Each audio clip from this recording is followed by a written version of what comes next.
ताज़ा तरीन वीडियोस के लिए चैनल को सब्सक्राइब करके बेल आइकन और ऑल नोटिफिकेशन पर क्लिक करें ताकि आपको मिले हर अपडेट सबसे पहले।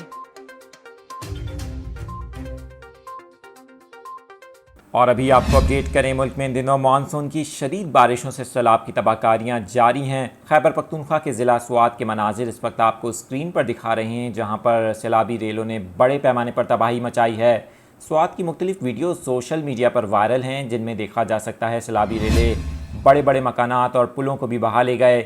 इस मौके पर वहाँ मौजूद शहरी इस्तगफिरुल्लाह और अल्लाह अकबर की सदाएँ लगाते रहे।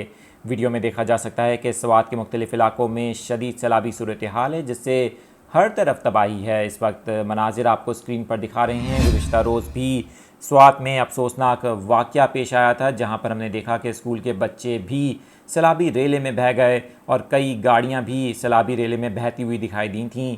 इस वक्त आपको स्वात की सूरत हाल से अपडेट कर रहे हैं। खैबर पख्तूनख्वा के कई और इलाकों में भी सैलाब ने बड़े पैमाने पर तबाही मचाई है।